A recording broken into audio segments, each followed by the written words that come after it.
talking about a paradox. Oh, let's keep the Brother Hyatt here.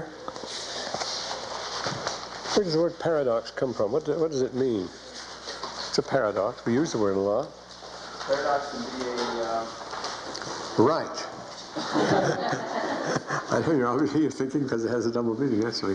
No, para means by the side, offside, off course, on the side. It's always para, you see.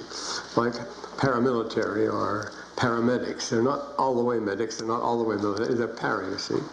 And doxa is appearance, or doxa means, well, appearance is the word. Doxa is a Greek word. It's one of the few with a short A ending. Doxa is appearance. So paradox is a thing that is not as it appears, not exactly as it appears. You expect it to be, or according to rule. Well, doxa is connected with dogma the same way, but doxa is appearance or expectation. Doxa, expectation is a good word for it. So it's not exactly what you think it would be. There's something wrong here. So when Moroni, how was the smartest man of all the Nephites, writes the silliest letter of all the Nephites, an idiotic letter, he's bound to defeat his purpose in writing it. That is a paradox. But it can be explained, namely by the letter that the Mormon writes back to him. He writes back the same sort of thing. Here he enters it, and after being so tactful, and Amoron's no less. They don't both want a deal. It's very much in the interest of each one to exchange prisoners. Moroni needs them badly, and Amoron is tired of feeding a lot of Nephite women and children, which they conquered in the cities. It's not getting them anywhere. So they want to exchange, both of them. But the deal falls through completely when Amoron replies in the same terms. Amoron, when he received the epistle, he was angry too. Remember, Moroni said, I am in my anger. So they engage in this stichomathia. We were talking about that the next time. Now, this gives the case of the Lamanites. See, they have a case too, supposedly. Yes. Ye have murdered. I am the brother of Amalickiah whom ye have murdered. Behold, I will avenge his blood on you. Yea, I will come upon you with my armies. I fear not your threatenings. Well, that's exactly what Moroni had said to him. We're not afraid of your threatenings. I'll come upon you with my armies, and you'll become extinct. It's like that. Behold, your fathers did wrong their brethren, insomuch that they did rob them of the right to govern. So we was robbed. See, Laman and Lemuel were robbed because they were the older brothers. But he makes a reasonable suggestion, just exactly as Moroni does. If you'll do what I want you to, then we can settle this very nicely. He says, but if you lay down your arms and subject yourself to be governed by those to whom the government doth rightly belong, then I will cause my people that they shall lay down their weapons, and they shall war no more. Now, well, that's a nice way to end the war. Just give us that. Well, that's exactly the proposition that Moroni put forth. Then he goes on. We're in the 54th chapter, as you know here. Ye have breathed out many threatenings against me, and he did, you see. We fear not your threatenings. Well, routine, you see. Well, this is just routine. Each one, this is the sort of thing you'd expect. I will grant the exchange of prisoners gladly, you see. But if you won't agree to our terms, we will wage a war which shall be eternal. That's the policy of the Muslims, to wage an eternal war until you've submitted, till all the world has submitted. Islam means submission, of course. And until the world has submitted, and then it's Dar al-Harb, they're in a state of rebellion and must be subdued, so the war never stops. Until on, that's the Roman doctrine of ager hosticus and ager peccatus, the Roman Empire, the empire of peace, Pax Romana. Everybody's settled down, and the world has to be that way, or they can't trust anybody else. It's dangerous to have people out there who are not taking orders from you. You've got to, that's what imperialism is, you see. The impar, the unequal one, the one who dominates the whole thing. When people are par, they're divided into equal sides. But when they're impar, the imperator is the one who's impar. That's at least Max Raden's theory, at any rate. Well, we will wage a war which shall be eternal. And God, whom you say we have rejected, we know not such a being as far as that goes. But if it so be that there is a devil and a hell, behold, we will not send you there to dwell with my brother, whom ye have murdered, whom ye have hinted, hath gone to such a place, but behold, these things matter not. I am a Moron, descendant of Zoram, whom your fathers pressed and brought out of Jerusalem. Now he gets heated up, remember, toward the end of his letter, Alma said, I keep saying Alma, Moroni said, I am in my anger. And he says here, behold, I am a bold Lamanite. War has been raised to avenge their wrongs and to maintain their rights of government. So the Lamanites really thought they had a case. You always do in a war. He presents his case here.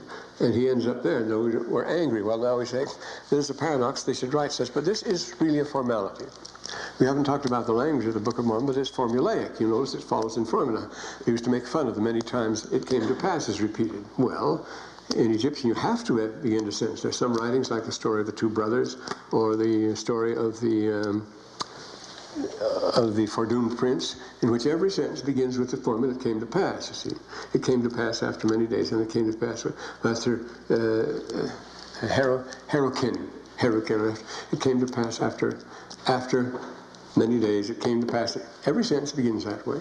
And it was required. In Arabic, for example, in classical Arabic, you can't begin a sentence cold and just say he went to town. You can't do that. You have to say, behold, he went to town. Innahu, ila Medina. Illahu, well, dhahaba ila Medina.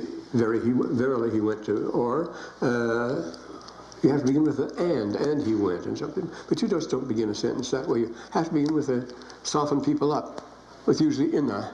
That's the commonest word. Behold, in Hebrew, of course, it's wayahi. It came to pass. Wayahi. Fa'inna. But you must put in at the beginning of the sentence if you're going to begin with a noun. You can't say, the man was rich, rajul ghani. You have to say, inna rajul, behold, the man was rich. Or rajul here, the man, he was the one who was rich. And so it goes. They have these formalities which you must follow. Well, now the whole ancient life, the whole ancient world, medieval world, modern world, is bound up in these, not just customs, but their rules, strict rules, rigid forms, formalities. We thought we'd broken away from that, didn't we? See, with the Industrial Revolution, and with Darwin, and with modern science, we weren't bound by old forms and strict rules and strange dress and customs that required us to do things in certain stiff and predictable ways and so forth, which bound ancient society. And this was John Dewey's doctrine. That we'd broken away from all of that. This was all, we were free from all that. The superstitions and the prejudices and the narrow prescriptions of past societies. Well, of course, it couldn't have been more wrong, because we walked into even more of them now. Remember White's book on the organization man, the successful man in business. You have to dress for success, wear the right tie, belong to the right family, go to the right church, and many corporations have to marry the right people. They won't let you unless you do that. As I say, you have to dress for success. You follow a form. You're in a uniform all the time, and you think. You have to think the same way. You have to use the same jargon as is used by the others, the same slang that's current at the time. It's very rigid, very demanding. You get out in a hurry and so forth there. And so we thought we'd escape from that, and we become more formalistic than ever. But of course, the most formal of all has to be the military, and we see that's why that's so. Incidentally, this Moroni writing to Amoron. Why so many words in Book of Mormon with more in them, you see? Well, of course, that's the favorite Egyptian word for between Ammon and Mori. The most recently found really valuable papyrus is the story of an Egyptian general by the name of Morira, and he did some wonderful things.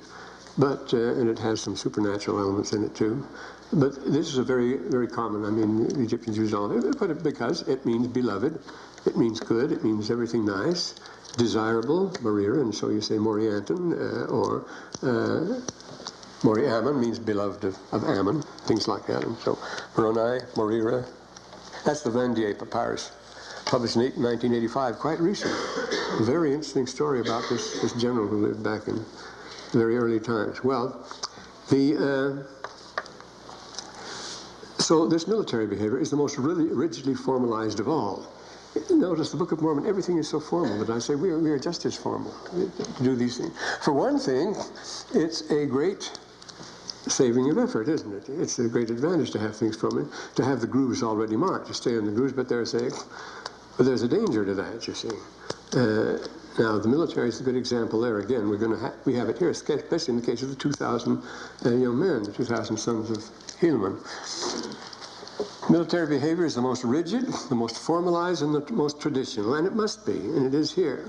And remember, we have this in the Book of Mormon before. Moroni would invite, when he's besieging a city, he invites the people to come out. Here they're comfortably ensconced inside the city, fortified, and he invites them to come out and fight in the open field. Well, they'll be idiots to do so. But by the rules of war, he's required to do that, and he does it, and sometimes they would do anything as silly as that. And then again, they would make their agreements on the field. They would agree, as in the Battle of Cumorah, for example. The chiefs of the other sides agree on the time and the place of the battle, just like that. Well, why aren't you a smart general and catch the other fellow off guard? Catch him offside when he's not expecting you. That's the best thing to do, surprise. But that's plain naughty. You don't do that. The prisoners objected very, very strenuously at first, because we wore the first people to wear these camouflage suits, all the camouflage suits, the jumpsuits and so forth, and we scattered out of the place. There was no unity when you scatter all over the place in landing, and so shooting from behind trees and things like that. We didn't have formal trenches, weren't formally organized. Well, they say that isn't fair. You can't do that. That's devilish, and they call them devils. They say this is wicked, this is immoral. You're not bound by the Geneva Convention, so it's very dangerous to get picked up.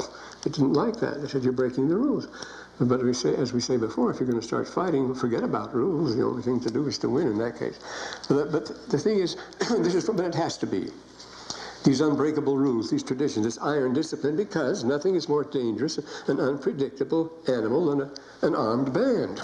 You give men a lot of weapons, and everyone has the curse of Nimrod on him. It's up to him to decide who shall live and who shall die, and only God can decide that. But if you give me a gun, I can decide who will live and who will die. What power that gives me, you see? Nimrod had that power, which of course is given, God gives it to no man. We've seen that before, forbidden to shed blood. So we have this iron discipline is necessary. You know, soldiers are necessarily hot-headed. That's what they get paid for, as far as that. Remember Shakespeare's soldier, full of strange oaths and bearded like the pard, because he's a mercenary, you see. In Shakespeare's day, everybody's a mercenary.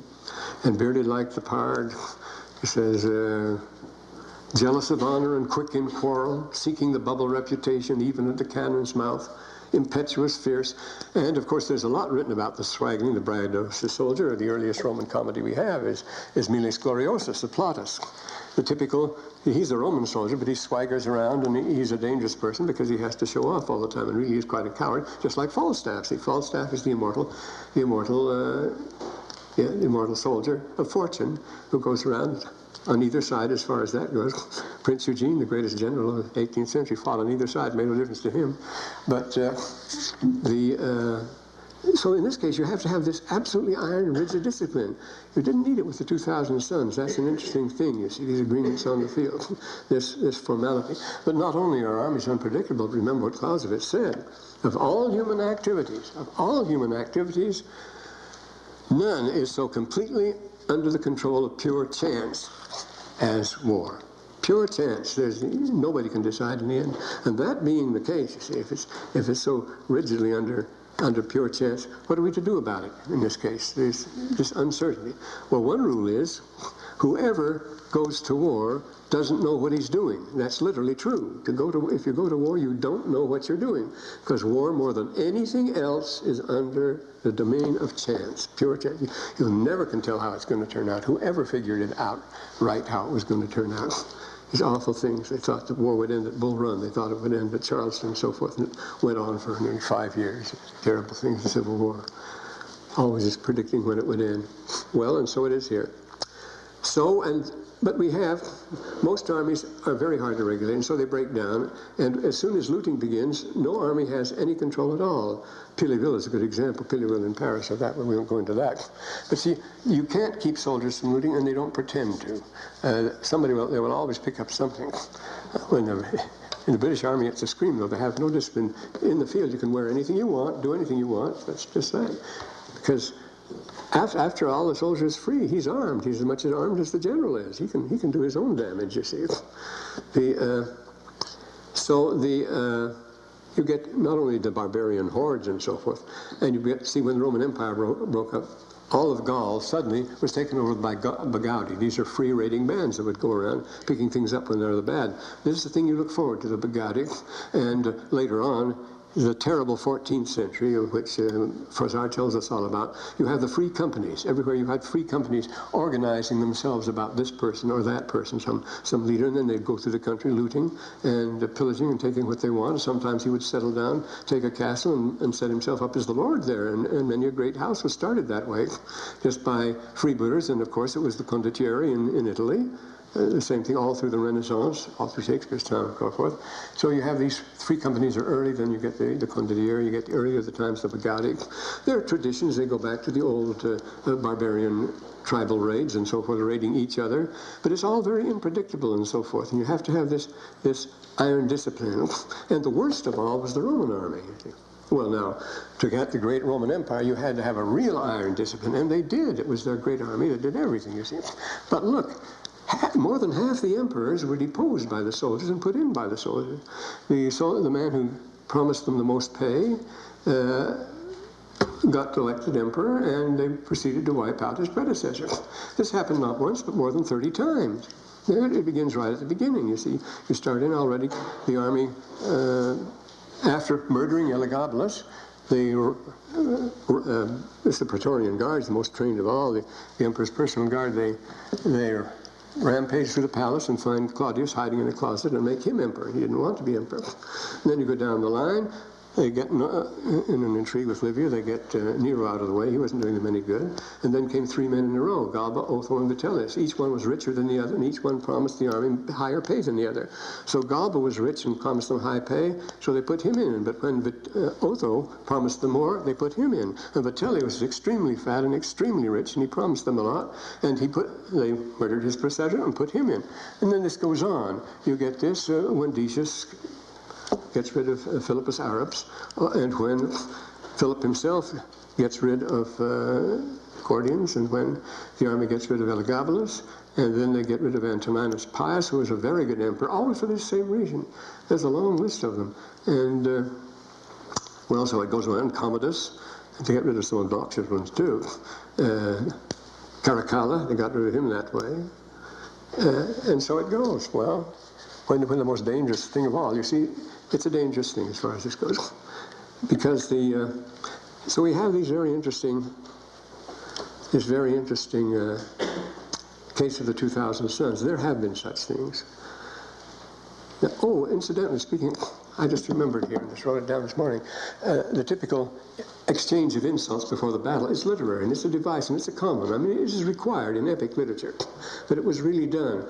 In the Zend Vesta, it's this case in the Abanyast, where Acht, the sorcerer, comes with a huge army, and he's going to besiege the city of the wise men, and he says, I'll lay it flat unless you can answer 33 riddles. That's the idea. And so he puts the riddles to them, and the wise men answer the 33 riddles, and then they give him 3 riddles if he can't answer. And he can't answer them, so he's flattened himself, because he's flattened by what they call the what is this thing? The nirang. It's called the nirang, which means a situation that's too much for you to handle. So he loses out. But this is the common thing, and the classic case of this is Queen Bilqis and King Solomon, the Queen of Sheba. There's a vast corpus of legends, and the best source for this is our good old pal Thalaby, whom we quoted before, you know. He tells how when the Queen of Sheba, the Queen of the South, marched against Solomon with a huge army, Solomon said, well, here, we're going to make a settlement. So they exchange riddles. First of all, he sends his jinns. He says, well, here comes the Queen of Sheba. I'm going to convert her to Islam. So you better go into the ground to her palace and steal her throne. She's on the march now, her camp. And steal her throne and bring it here. Steal all the things you can. Rob her blind before she becomes a Muslim, because after she becomes a Muslim, she'll be sacred. And, of course, they can't touch her stuff. We have the same thing. We believe the 10 Commandments apply only to the good guys, the people we like.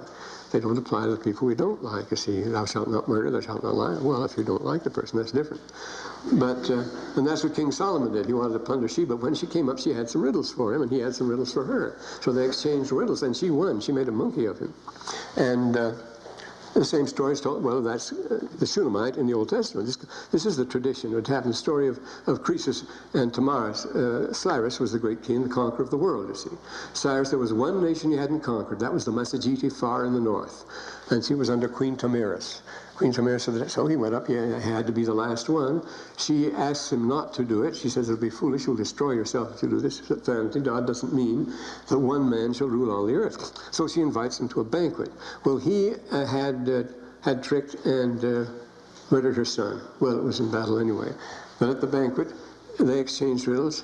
She won, cut off his head, put his head in a bag full of blood and shook it around and said, you wanted to drink blood, now have all the blood you want. The story of Queen Tomira, you see. But the idea is she was the riddling queen. And there are at least a dozen, I had a long article on this one, at least a dozen queens by the name of Tomiras that do the very same thing. So this is a formal sort of thing. The exchange of riddles before the... well, and then the story of the Green Knight, you know, Sir Gawain and the Green Knight. You go to the underworld, you have to answer certain riddles.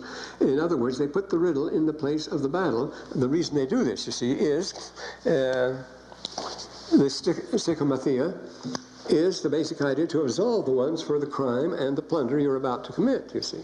That is, this deadly rivalry, you work yourself up into a lather, you justify what you're about to do, you exaggerate the evil intent of your enemy and the necessity of your destroying him. Oh, destroy them or they will destroy you. That's it, you see, and this is at the end.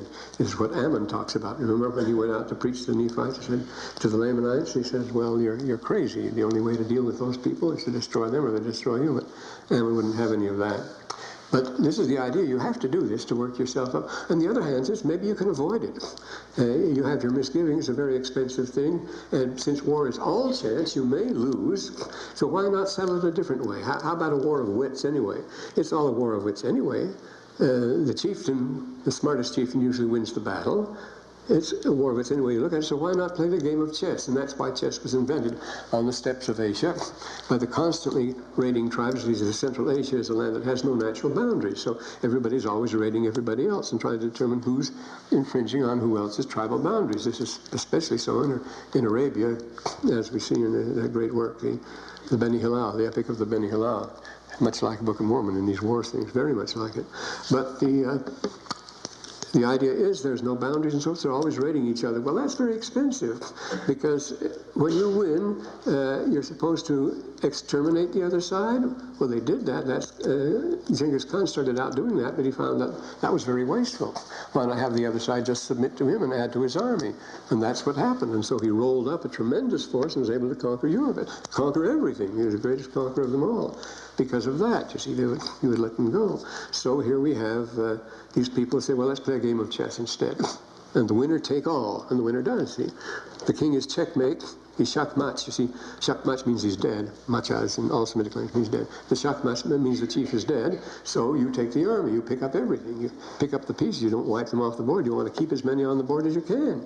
You want to spare as much as you can, because as the Book of Mormon shows us, and as Liddell Hart tells us, wars in the end go back to personal conflicts. It's a personal conflict.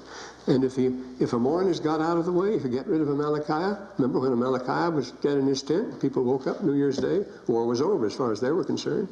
The Moroni let him go home. As far as that, he doesn't bind people down or exploit them, anything like that, because it's a purely defensive war he's fighting, and there is such a thing. So we have King Bilqis and the rest. Now,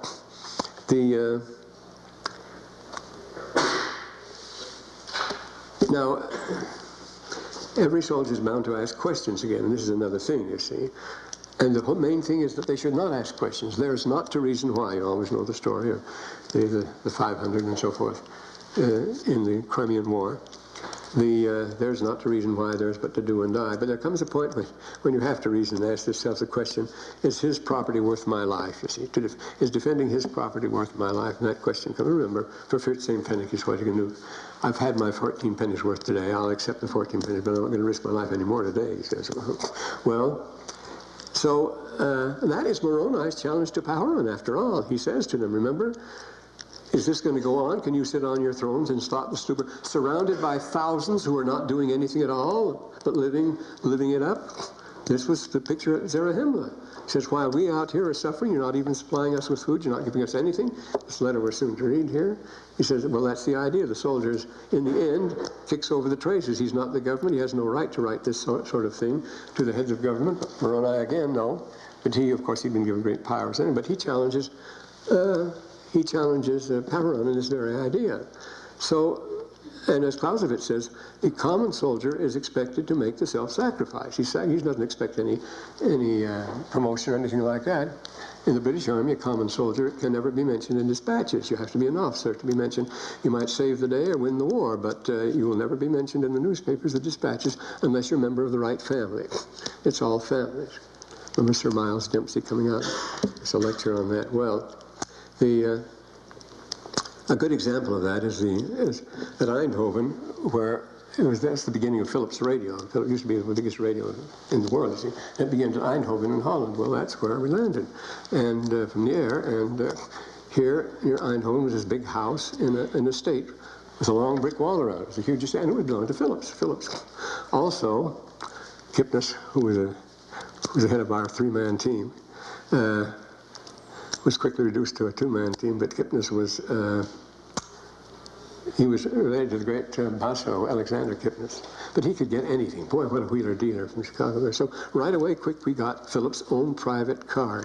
It was the Red Devil. It's colored bright. It was hidden, the Dutch Underground had hid in a haystack. So we got it out. It was the Red Devil, brilliant red, and it had real onyx trimmings and a front-wheel drive, which was fabulous in those days. Everything was custom-made about it. It was the fastest thing in Europe, and we dashed all over the country in it, and could get away with anything. It made a marvelous target. So they had painted a huge white star on the hood so he wouldn't be bombarded from the air. And then we went at it. But some amazing things happened. Well, the general got jealous of it, and he took it over. But that thing could outrun anything. And it was a marvelous target, as I say. I was very glad to get rid of it. But anyway, this house. Well, here, the first thing you see when you come up to the estate, the gates of the estate, is a big sign saying, "Off limits to all German military personnel." Of course, it's in German. Germans occupied there. And so they didn't go. Nobody touched it. The fighting went all around it, but nobody went inside there. And when we came in, we put a big sign up, "Off limits to all military personnel," all American, British. It was British Second Army personnel. We couldn't go in either, see. So this man lived it up inside while the war went around. And he was selling to both sides, you know. He got rich selling to both. Made no difference. The English was as good a market as the Germans for him during the war. So he sits in the middle getting rich on both sides while these kids slaughter each other. I say kids because most of them we came against, many were 15 and 16-year-old. For this particular area, the Germans had scraped the bottom of the barrel. And they were just little kids. It was shocking. And the average age in the paratroops was 18 at that time. They wouldn't let you go. And 20 was the limit, you see. You couldn't be more than 5'8" either, because they say tall people broke their bones easily. In those days, they had different rules. But here we were, slaughtering each other, and there was some terrible fighting around it, all around here. And the guy could sit home having tea with either an American general or a German general, made no difference. You see, this is the way it is. So the common soldier begins to ask, now, wait a minute, what am I doing this for, you see? Dangerous, you mustn't ask that, of course. So we have this situation in the Book of Mormon right now, in Pahoran here. So here it goes, Moroni was more angry. He knew that a Mormon, you see, after all, what would you expect? Both getting up. Now, notice it's a personal thing. He was mad at a Mormon. He wasn't mad at anybody else. But he knew this, the 55th chapter, the first verse here. He knew that a Mormon knew that he was just doing, this was just PR as far as he was concerned. He said, I will not exchange prisoners. The deal falls through. Of course, this is the point. It would have been to advantage of both of them, but because of just a personal huff on both sides, and this happens quite often. I will seek death among them until I shall sue for peace. That's the way he's feeling, you see. And a Mormon on his side, he said the same thing. I won't sue for peace either, the third. Each was trying to be more stubborn than the other. We'll show him, I'll show him, so everything fails when you lose your tempers. But I say, by form and custom, this was required to go through this idiotic routine. It was done. But I say our routines are just as idiotic. We do the same sort of thing. One of the servants of the king who was murdered by Amalickiah, remember Amalickiah when he wanted to marry the queen and so forth, matter of Richard III. One of those servants was in his employ, and he knew what was going on, and he came over and told the Nephites, and the Nephites were guarded the city of Gid, and the Lamanites went to the guard over the Nephites. Well, the Nephites were guarded in the city of Gid. That's where the Nephites were kept prisoner. And he wants these prisoners back. How are they going to get them back? Well, they use the old wine trick. They say, we've escaped from the Nephites, and we have taken their wine. And don't worry, they're not going to refuse that wine. I've seen people. See, guard troops are the most boring thing in the world. A guard service, nothing must happen if you do your duty. They can't escape. Nothing must happen. Everything is quiet. So it's just bored. It goes on day after day after day. And a chance for a little party is not to be turned down. They received him with joy. He had wine. And he does a little psychology on them. You notice in the 10th verse, but Laman said to them, let's keep our wine till we go against the Nephites to battle. Well, here they're just drooling for this wine. They're going to get it now, no matter what. They said, for we are weary, therefore let us take of the wine, and by we'll receive wine for our rations, which will strengthen us. We'll get plenty for the Nephites. In the British Army, before every action, they always passed around rum. You always had an opportunity to drink rum. It tastes terrible. I don't like it at all. But this was to fortify you, I suppose. You're supposed to drink rum before every operation. And it came to pass they did take of the wine freely. And soldiers on duty do get drunk. I can tell some lurid cases of that. People drunk at headquarters drunk. Well, it's one way you can face. Remember, Colonel Cole was as drunk as the Lord when he went off to take Surdogan Bush. And they were all drunken. He sent to the city of Gid and cast weapons of war into the they're drunken in the sleeping drum. When in drowsy sleep their drunken natures lie, what cannot you and I perform on the unguarded Duncans? And that's what happened. They've drugged the guards, and they've said it was especially potent wine. And while they're asleep, they cast the weapons over to people inside. They fight their way out and so on. All done in a profound silence. I'm sure it's not a Laurel and Hardy silence, but sometimes you can't keep the silence too profound. But again, this is another thing, how easy it is to spring surprises. And as I mentioned before, when you consider in the Battle of the Bulge, for weeks and weeks, the Germans built up 2 huge armies within 5 miles of our front lines. And this went on for weeks, right there. We could see everything. Oh boy, we didn't want to believe it, that was all. And then, now here you have good old Moroni, the sportingman. He plays by the rules all the way through, you see. So we can be sure that these insulting letters and so forth were by the rules too. It was not the desire of Moroni. He did not delight in the murder or bloodshed. They could have slain them, you see. Had they awakened, behold, they were drunken, the Nephites could have slain them. But behold, this was not the desire of Moroni. And he said, for this cause he might not bring upon him injustice. He does not want to be guilty of injustice. He would not fall upon the Lamanites and destroy them in their drunkenness. Like Clerk Saunders, 'twere shame to slay a drunken man. You see, a perfect time to wipe them out, you see. This would solve our problem right here. He wouldn't do it because it wasn't a decent thing to do. They were drunk and asleep. You can't kill people like that. That isn't right, you see. That's Moroni. He always wants to do the right thing. And this was done in the nighttime, well, wouldn't you know. And the Nephites without, and the prisoners were armed within. And thus they saw that they were overpowered, and when they came to, their chief captains, they all had weapons now, they brought them forth and cast their own weapons at the feet of the Nephites, pleading for mercy. And Moroni took, this is what Moroni desired. He wants to take more prisoners for exchange, see? The 24th verse. This was the desire of Moroni. He took them prisoner of war. And the Nephites, they joined the army of Moroni, and this was a great strength to his army. So there were a lot of prisoners there. And he also got more prisoners for exchange. And for this cause, the Lamanites, whom he had taken prisoners, he set them to labor in strengthening the fortifications of the camp. And we say he had to excuse himself for that, since he was justified because of the pressure of the time and so forth. And keep and protect all the prisoners who he had taken. Notice the 27th verse. Came to pass that they did, notwithstanding all the intrigues of the Lamanites, they were able to keep and protect all the prisoners whom they had taken.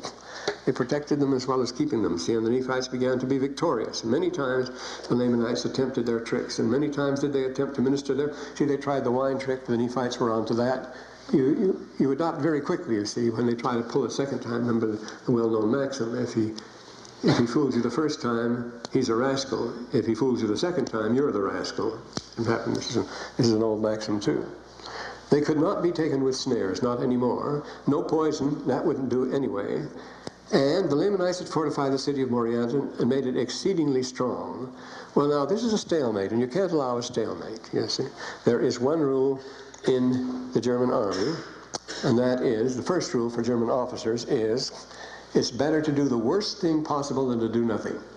That's a surprising thing to say, but because it's so paralyzing. See, these rules I mentioned before, we have to be so rigid in the military to keep armed men from going off in all directions and doing their own will and breaking up into bands and so forth, which they did repeatedly. It has to be so rigid. What do you do? In this case, as I'm going to say, it paralyzes initiative in the German army. And as you get to be an officer, you get higher and higher. You get higher and higher, not for saying no, but for saying yes. You become less daring, less original, more conforming, more willingness to say yes, sir, more willingness to lick the boots and all this sort of thing. That gets you to the top. So, as usual, the officer class were people who wouldn't act unless they had approval of somebody else. They didn't want to offend anybody. They didn't want to do anything that wasn't just according to the book and so forth. And this paralyzed the German army, their lack of initiative among the officers. And this is the thing they're always trying to beat. They're trying to be a doctrinaire preaching. They say it is better to do the worst thing than to do nothing, but do something. But time and again, they wouldn't do it. I hadn't received orders. Nobody told them what to do. And then, on the other hand, if soldier becomes too independent and acts on his own orders, the solution to that, of course, was the Maria Theresian. As you see, let him act on his orders, but shoot him if he broke the orders, if he didn't keep the orders. And so they gave them the Maria Theresian. So this happens. We can't have this dangerous stalemate here, and this is going on, you see. And came to pass in the 13th year of the reign of Helaman, there came an epistle stating the affairs of the people in that quarter. And he tells the story of his 2,000 sons here now. And they have another kind of discipline, whom Ammon brought down out of the land of Nephi. Though you know that these were descendants of Lamanites. These 2,000 sons were good Lamanite boys. They kept their genealogies as the ancients do, and they were descendants of Laman among the Lamanites, because we read about other descendants of Zoram, other descendants of Ishmael and so forth. And they were about to break the covenant when they saw that their parents were about to break the covenant and go to war to help the Nephites and needed their help so badly. When he saw that Helaman, notice the 8th verse, when he saw that I would not suffer them, that they should break this covenant, he established his integrity. He wouldn't let his parents break their oaths. Well, they're not going to break any oaths of theirs. They weren't required to take an oath, but they took one spontaneously, and they kept it because they knew Helaman was one they could trust. Established his own integrity. The Japanese colonel at Port Arthur had a regiment commanded by a company commanded by his son, and the company was in danger of being destroyed unless they could pass through a particular civilian area which should be brought under artillery fire. But according to the rules of war, this is in 1904, you see, according to the rules of war, civilians were sacrosanct. They couldn't be slaughtered. So he allowed his own son, knowingly allowed his own son to be killed and his company to be wiped out, rather than kill any civilians. But that's not inconceivable now, where we zero in on civilians. They're first. We send the Air Force over the city and wipe it out. And let them have the firearms first of all. What a world we're living in now. We've come a long way since 1904. But this integrity, Moroni's integrity was perfect. Helaman's was, but he had shown it in this case. He says, he not only says, we don't want your help, we want it very badly, but he says, do not break your oath. I forbid you. You must not break that oath. You've taken it, you see. And when these young men saw that, he says, this is a man who does what he says. We follow him, and they do, see. And they went to the city of Judea to assist Antipas. Notice Old World names and New World here. Half the names in upstate New York are classical names, aren't they? Because they were settled by a lot of classical trained Dutch people. City of Judea to assist Antipas. He had appointed the leader. I had joined the 2,000 to the army of Antipas, so he didn't strengthen it. And his army had been greatly reduced by the Lamanites. Well, and the Lamanites had also retained many prisoners, among whom are the chief captains, for none other have they spared alive. Notice he says, the Lamanites, they don't take prisoners of war. They just spare the captains for exchange. That's what they're doing, you see. That's very different from Moroni's practice. And then notice he sends a map with the letter here.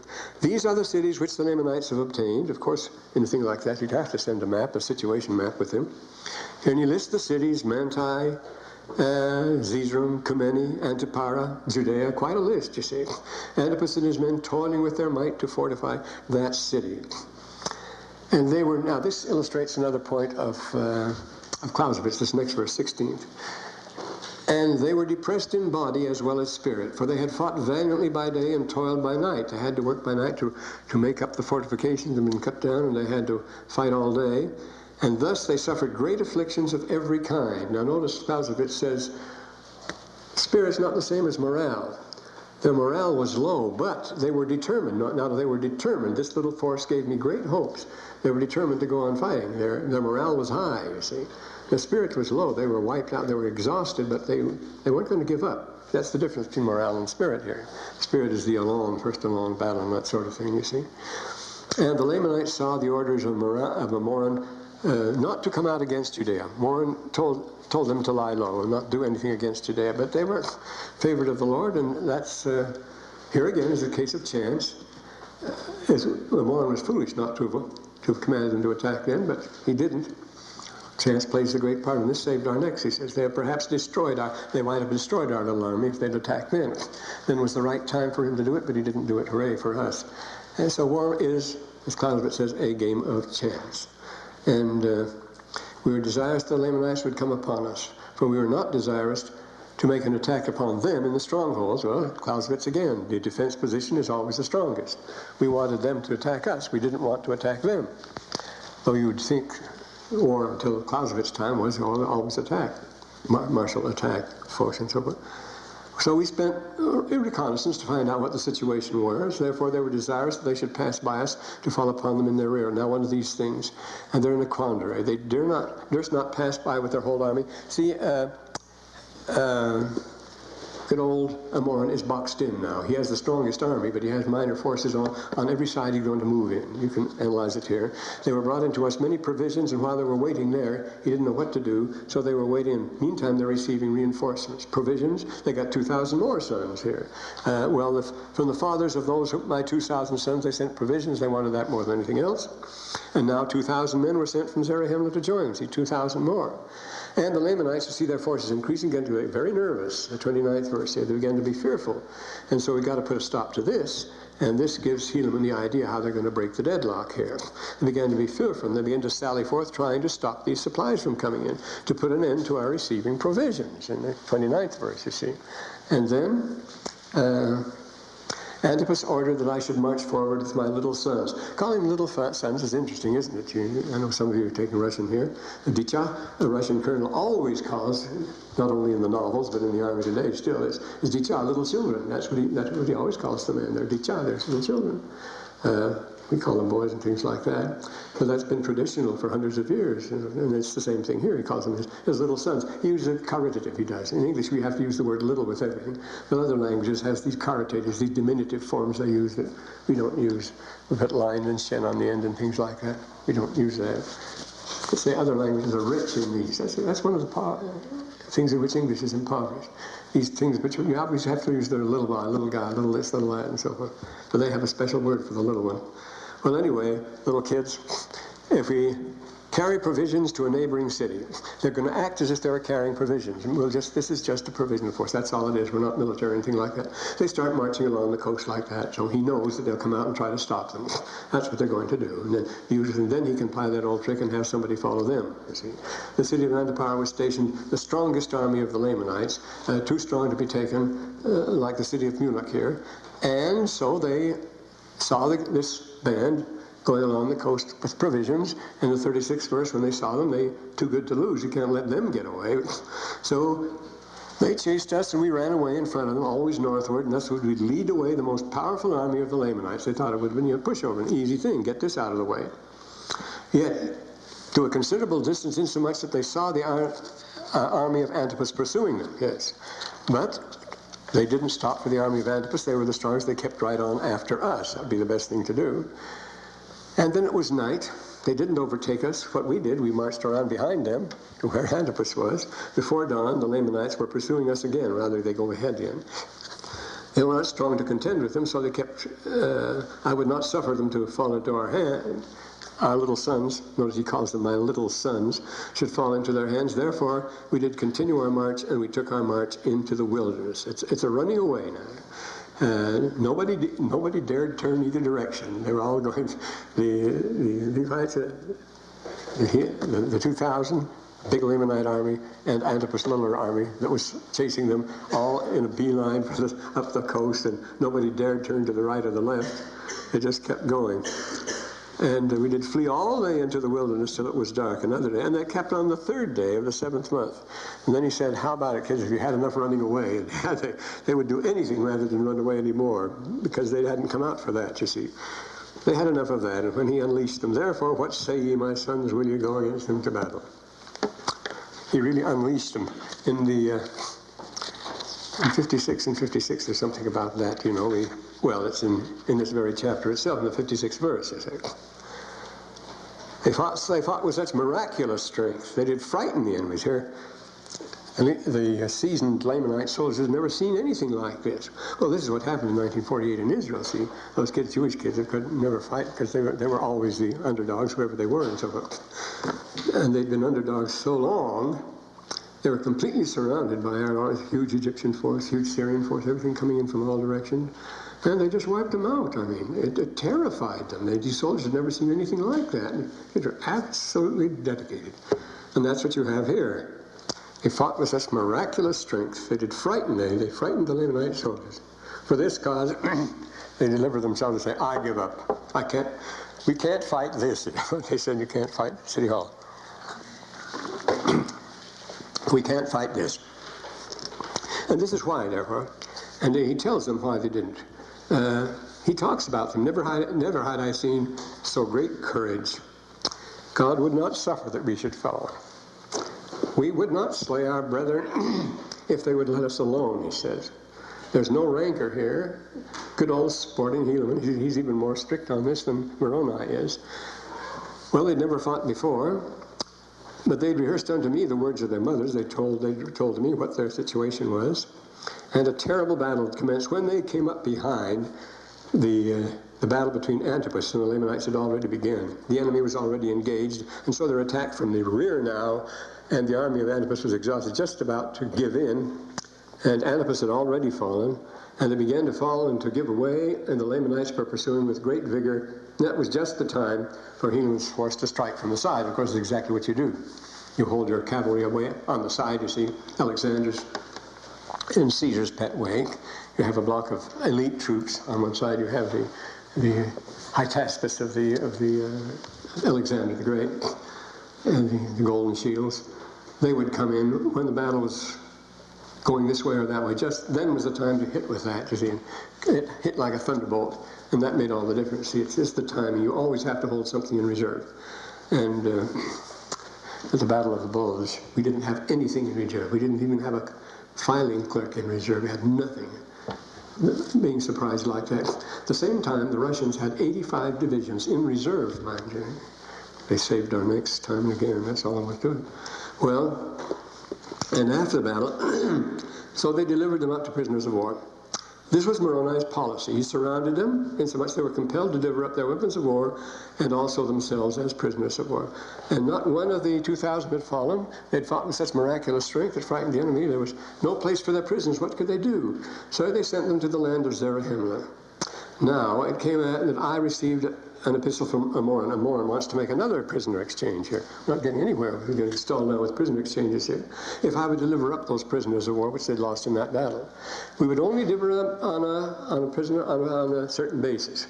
Deliver up our prisoners on exchange of, namely, Nephite family. And Moron refused. The people of Antipara did leave the city and fled to the other cities. Now, this fourth verse, this is the turning point of the war. From now, everything starts to slow down and go downward from the limits. There's a psychological point when you can tell which way it's going to go. And that sometimes will come quite early, sometimes quite late. The city of Antipara, the war can drag on for years, and yet you know how it's going to turn out. It's an interesting thing, the German high officers, those that we got and those that we tuned in on the radio and so forth, they knew when the turning point of the war had come already, almost just after the invasion of Normandy. They knew it was over, and yet the war went on. That was 44. It went off till May 45. Didn't need to, but that's the way things go. The city of Antipara fell into our hands. 29th year, we received a supply of provisions added into the army. Then 6,000 men, 6 of the sons, besides 60 of the sons of the Ammonites, 60 more joined the 2,000. You see, 60 more of their brothers joined the 2,000. To my little band of 2,000. And they wanted to get the city of Kamena. And so they surrounded Kamena by night a little before they would receive supply of provisions, before they were to get the provisions, and camped around the city and slept upon ourselves. Now, what kind of a trick would they pull on them now? How could you bring them out? You see, the way you can't conquer this very strongly defended city, so he used another very good trick. He said, we camped so close to them, we almost insulted right under their nose. Well, they couldn't let that go on. In the first place, we'd cut off their supplies, and in the second place, we could be easily handled. Oh, we've been strung before, but look, we can't let them camp right in front of the gates here. So they had to come out, and that's all they wanted, you see. And they dragged them into the usual traps and so forth that went on, these traps that but we can't go on with warfare forever. We come to other grim matters presently.